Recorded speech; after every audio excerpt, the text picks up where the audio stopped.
ശാസ്ത്രത്തിന്റെ കാലം ഏതെന്ന് ചോദിച്ചാൽ പല കോൺട്രവേഴ്സികൾ വരുന്നെങ്കിലും ഒരു ക്രിസ്തുവിന് മുമ്പ് ഒരു 3, 4, 5 നൂറ്റാണ്ട് മുമ്പ് വരെയെങ്കിലും ഇപ്പോൾ ആളുകൾ അംഗീകരിച്ചില്ല. അത് അംഗീകരിച്ചിട്ടില്ല പഴക്കം. ഈ പഴക്കം അംഗീകരിക്കുന്നതിന് നമുക്ക് വലിയൊരു പ്രയാസമാണ്. ഋഗ്വേദം 3000 വർഷത്തെ പഴക്കം എന്ന് പറഞ്ഞാൽ വല്ലാത്ത പ്രയാസമാണ്. അത്രയൊക്കെ പഴക്കം അതിന് എങ്ങനെയല്ലേ കൂടുതൽ പഴക്കം? അങ്ങനെ ഒക്കെയുള്ള ഒരു സങ്കുചിതമായ ഒരു സ്വഭാവം ഉണ്ട് ആളുകളുടെ ഇടയിൽ. അത് എന്തോ ഇരിക്കട്ടെ, അതൊന്നും അത്ര വലിയ വിഷയമല്ല.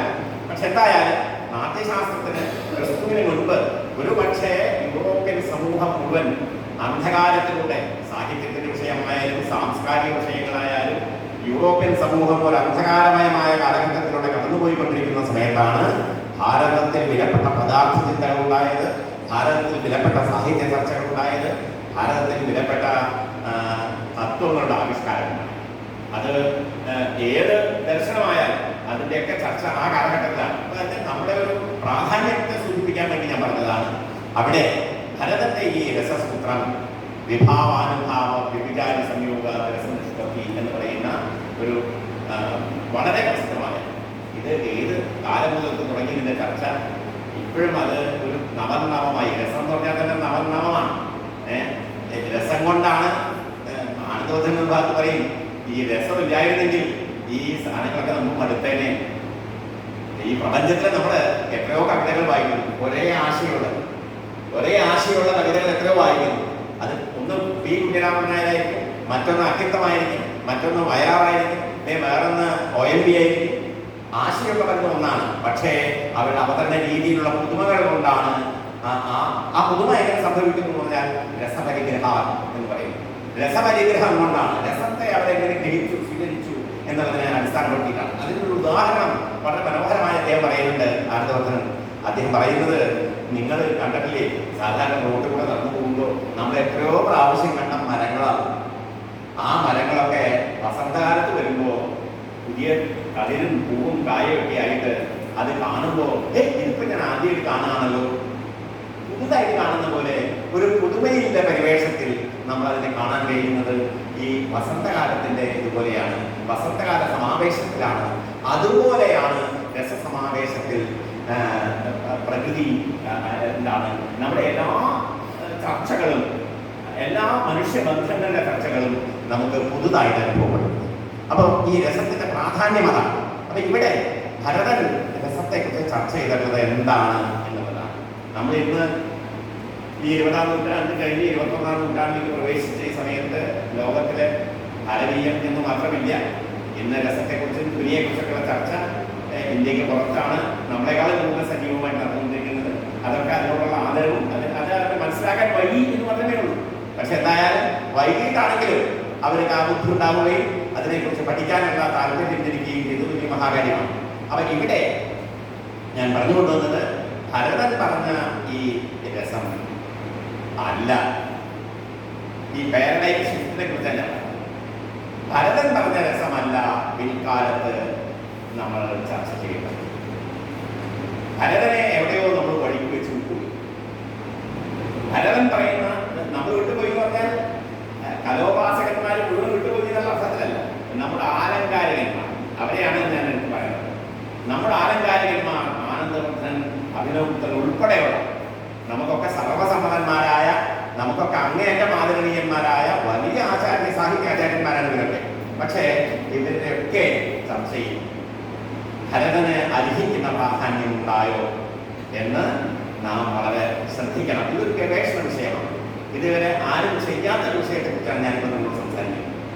ഇത് സംസ്കൃത വിദ്യാർത്ഥികൾക്കാവാം, മലയാള വിദ്യാർത്ഥികൾക്കാവാം, രസത്തിൻ്റെയും ധ്വനിയുടെയും ചരിത്രം ചർച്ച ചെയ്യുമ്പോൾ ഹിസ്റ്ററി വിദ്യാർത്ഥികൾക്കാവാം, അതിൻ്റെ എസ്തെറ്റിക്സിൻ്റെ ഹിസ്റ്ററി പരിശോധിക്കുമ്പോൾ ഹിസ്റ്ററി വിദ്യാർത്ഥികൾക്കാവാം. പലർക്കും ഈ വിഷയത്തിൽ അധികാരം, ഈ വിഷയത്തിൽ പഠിക്കാനായി. ഇവിടെ ഭരതൻ പറഞ്ഞ രസം എന്ന് പറയുന്നത് വളരെ ജനസാമാന്യമായ, സാമാന്യ ജനങ്ങൾക്ക് അവരുടെ ദൈനംദിനമായ ജീവിതത്തിന്റെ അവരുടെ ഒരു അത്താണിയാണ് രസം. അവരുടെ ജീവിത ക്ലേശങ്ങള് അവർക്ക് ഇറക്കി വെക്കാനുള്ളതാണ്. ദുഃഖാർത്ഥാനം ശ്രമാർത്ഥാനം അല്ലേ? ഞാൻ ശ്ലോകങ്ങളൊക്കെ കോട്ട് ചെയ്യാൻ പോയ സമയം കുറവ് പോകും, അതുകൊണ്ട് പറയില്ല. ഉപദേശ ജനനത്തെ കുറിച്ച് പറയുന്നുണ്ട്. ദുഃഖാർത്ഥന്മാരും അതുപോലെ തന്നെ ശ്രമാർത്ഥന്മാരൊക്കെ ആയിട്ടുള്ള ആളുകൾ മറ്റു മാനസികമായും ശാരീരികമായും ഒക്കെ പലതരത്തിലുള്ള ദുഃഖങ്ങൾ അനുഭവിക്കുന്നവർക്ക് അവർക്കൊരു നാടകം കണ്ടാൽ, ഒരു സിനിമ കണ്ടാൽ അവർ നവീകൃതരാണ്. അവരതവരൊക്കെ മറക്കുന്നു. ആ ക്ലേശങ്ങളൊക്കെ സഹിക്കാവുന്ന രീതിയിലായിട്ട് മാറും. സിനിമയുടെയും നാടകങ്ങളുടെയും കലാരൂപങ്ങളുടെയും ഒക്കെ പരമമായ പ്രയോജനം സാധാരണക്കാരെ ഉദ്ദേശിച്ചത്. സാധാരണക്കാർക്ക് അത് മനസ്സിലാവും. അങ്ങനെ നാട്യത്തിൽ മാത്രം നിൽക്കുന്ന ഒരു രസചർച്ചയാണ് ഭരതന്റെ. ഭരതൻ രസചർച്ച നടത്തുന്നത് നാട്യത്തിനെ ആധാരമാക്കി. മാത്രമല്ല, ഞാൻ നേരത്തെ പറഞ്ഞതുപോലെ നാട്യത്തിലെ 11 സംഗ്രഹങ്ങൾ പറയുന്നതിൽ ആദ്യത്തേതും ഏറ്റവും പ്രധാനമായിട്ടുള്ളതും രസമാണ്. ആ രസത്തിന് സഹായകമായിട്ടാണ് ബാക്കിയുള്ളത്. ഭാവവും അഭിനയവും ധർമ്മം, വൃത്തി, പ്രവൃത്തി എന്നൊക്കെ പറയുന്ന മറ്റ് ഘടകങ്ങൾ ബാക്കി 10 രസത്തിന്റെ ഉന്മീലനത്തിന് വേണ്ടിയാണ്. സ്റ്റേജിൽ എങ്ങനെ രസ ഉന്മീലനം ഉണ്ടാവും, രസം എങ്ങനെ പ്രകാശിതമാകും, ആവൃതമാകും, രസം എങ്ങനെ ആസ്വാദ്യമാകും, അതെങ്ങനെ നമ്മുടെ മനസ്സിന് ഒരു താതാത്മ്യ ഭാവം ഉണ്ടാക്കും, അതെങ്ങനെ കഥാപാത്രങ്ങളുമായി നമ്മൾ താതാത്മ്യത്തിൽ നമുക്ക് ആ കഥാപാത്രങ്ങളായി മാറാൻ കഴിയും, ആ കഥാപാത്രങ്ങളാവുന്നതോടുകൂടി എങ്ങനെയാണ് നമ്മുടെ മനസ്സ് സംസ്കരിക്കപ്പെടുന്നത്. മനസ്സ് സംസ്കരിക്കുക എന്ന് പറയുന്നത് വലിയൊരു കാര്യമാണ്. കലയുടെ ഏറ്റവും വലിയ മൂല്യമാണ്. സാഹിത്യമായാലും കലയായാലും അത് നമ്മുടെ മനസ്സിനെ സംസ്കരിക്കണം. മനസ്സിലെ ഒരുപാട് ലൗകിക മാലിന്യങ്ങൾ നമ്മുടെ മനസ്സിലുണ്ട്. ഒരു സിനിമ കഴിയുമ്പോൾ നമ്മളെപ്പോഴും ഭയങ്കര യുദ്ധം നടക്കുന്ന ഒരു സിനിമയിൽ ഒരു വലിയ നായകനും പ്രതിനായകനും ധർമ്മവും അധർമ്മവും തമ്മിലുള്ള യുദ്ധം നടക്കുന്ന സമയത്ത് നമ്മൾ ആരുടെ കൂടെയായിരിക്കും? നായകന്റെ കൂടെയായിരിക്കും. നമ്മൾ നന്മയുടെ കൂടെയായിരിക്കും. നമ്മൾ സത്യത്തിന്റെ കൂടെയായിരിക്കും.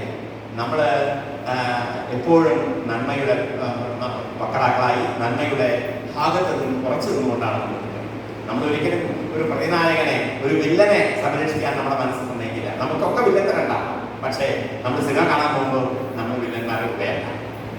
നമ്മളൊക്കെ ലൗകിക ജീവിതത്തിൽ കുറച്ചൊക്കെ വില്ലത്തരങ്ങൾ നമുക്കൊക്കെ എല്ലാവരും ഉണ്ടാകും. പക്ഷേ ആ വില്ലത്തരമൊക്കെ നമ്മൾ മാറ്റി നമ്മൾ അത് സാഹിത്യത്തിന്റെ ഒരു അലൗകിക സിദ്ധിയാണ്.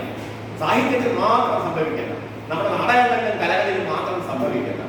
മനോഹരമായ നൃത്തം കാണുമ്പോൾ, മനോഹരമായ ഒരു നാടകം കാണുമ്പോൾ, മനോഹരമായ സിനിമ കാണുമ്പോൾ നമ്മുടെ മനസ്സിലെ അഭിനൂത്തൻ പറയും, നിങ്ങളൊരു സിനിമ കണ്ടുകൊണ്ട് എനിക്ക് നാടകം കണ്ടുകൊണ്ടിരിക്കുന്നത്. സിനിമയിലെ നാടകങ്ങളെ കുറിച്ചാണ് പറയുന്നത്. നാടകങ്ങൾ കണ്ടുകൊണ്ടിരിക്കുമ്പോൾ മനസ്സിലെ ക്രമത്തിൽ ഈ രജസ്സും തമസ്സും നമ്മുടെ ആസ്വാദനത്തിന് തടസ്സമായിട്ട് നിൽക്കുന്ന 2 ഗുണങ്ങളുണ്ട്. രജസ്സും തമസ്സും. അത് രണ്ടും ഇങ്ങനെ അരിഞ്ഞ് പോണത് നിങ്ങൾക്ക് ഇങ്ങനെ നോക്കിയാൽ മനസ്സിലാവും. നിങ്ങളുടെ ഉള്ളിലുള്ള സത്വഗുണം ഇങ്ങനെ വളർന്നുകൊണ്ടേയിരിക്കും. നന്മയ്ക്ക് അഭിമുഖമായിട്ടുള്ളതാണ് സത്വഗുണം. ആ നന്മയോട് ആഭിമുഖ്യമുള്ള സത്വഗുണം വളർന്ന് സത്വഗുണം എങ്ങനെയുള്ള ഒരു വിളക്ക് പോലെയാണ്. വിളക്കിന്റെ സ്വഭാവം എന്താ? അന്ധകാരമകറ്റുക, അല്ലെ? അന്ധകാരമകറ്റുക. അതിന് മൂടികളെല്ലാം മാറ്റും. എന്ത് സ്വർണ്ണപാത്രം കൊണ്ട് മൂടി വെച്ച സാധനമാണെങ്കിലും അത് മാറ്റുക. അങ്ങനെ നമുക്കത് കാണാൻ സാധിക്കുക, അത് ആസ്വദിക്കാൻ കഴിയുക, അനുഭവിക്കാൻ കഴിയുക എന്ന അവസ്ഥയിൽ രസത്തിന്റെ പറയും യഥാ ശരാവാദിന പിഹിതോ ദീപഃ എന്നൊക്കെ രസഗാനത്തിൽ പറയും. നമ്മളൊരു വിളക്ക് കത്തിച്ച് വെച്ചിട്ട് ഒരു കലം കൊണ്ട് അത് കമത്തി വെച്ചാൽ ആ വിളക്ക് ആർക്കും കാണാൻ പറ്റില്ല. ആ ശരാബം നീക്കുമ്പോഴോ ശരാബം ഒരു ചട്ടിയോ കലെന്നോ ഒക്കെ പറയാവുന്ന സാധനം അത് മാറ്റിക്കഴിഞ്ഞാൽ ആ വിളക്ക് സ്വയം പ്രകാശിക്കും, മറ്റുള്ളവരെയും പ്രകാശിക്കും. അല്ലേ? അവിടെ ഇരിക്കുന്ന എല്ലാ പദാർത്ഥങ്ങളും നമുക്ക് കാണാൻ പറ്റും. ഇതുപോലെയാണ് ഈ മനസ്സില് ഈ സത്വഗുണത്തിന്റെ അഭിവൃദ്ധിയിൽ ഉണ്ടാവുന്നത്. സത്വഗുണം ഇവര് സാത്വികന്മാരായ സജ്ജനങ്ങൾ എന്ന് പറഞ്ഞു. സജ്ജനന്മാരുടെ പര്യായമാണ് സജ്ജനം എന്ന്. സജ്ജനം എന്നത് സത്തുക്കൾ എന്നാണ് പല ദിക്കിലും അഭിമുഖൻ ഉപയോഗിക്കുന്ന വാക്ക്. അദ്ദേഹത്തിന്റെ ആ വിഷയത്തിലൊക്കെ അഭിമുഖന്റെ ഹൈറ്റ് വളരെ വലിയ ഹൈറ്റാണ്. ആ ചർച്ചകളിൽ നാം കാണുന്ന അദ്ദേഹത്തിന്റെ ദാർശനികമായിട്ടുള്ളതും അതേപോലെ സാമാജികമായിട്ട് അദ്ദേഹം കാണുന്ന പ്രായോഗിക തലവും ഒക്കെ വളരെ കേമാണ്. അപ്പൊ അവിടെ ഭരതൻ നാട്യത്തിലെ ഏറ്റവും മുഖ്യമായ ഘടകം രസമാണ്. അതിന് ശാസ്ത്രീയമായ സാങ്കേതികമായ ഒരു ചട്ടക്കൂട് കൃത്യമായിട്ട് രസത്തെക്കുറിച്ച് ഭരതനാണ് ആദ്യം ഉണ്ടാക്കുന്നത്. പക്ഷേ ആ ചട്ടക്കൂടും ആ ഫ്രെയിംവർക്കൊക്കെ ഒരു 10 നൂറ്റാണ്ടെങ്കിലും ആരും സൃഷ്ടിക്കാറില്ല. നമ്മുടെ നാടിന്റെ ഒരു വിപര്യം ഇതെന്താണ് ഇങ്ങനെ സംഭവിച്ചത് എന്താണ് ഇങ്ങനെ സംഭവിച്ചത്? നമ്മുടെ നാട്ടിൽ ഇങ്ങനെ സംഭവിച്ചതുകൊണ്ട്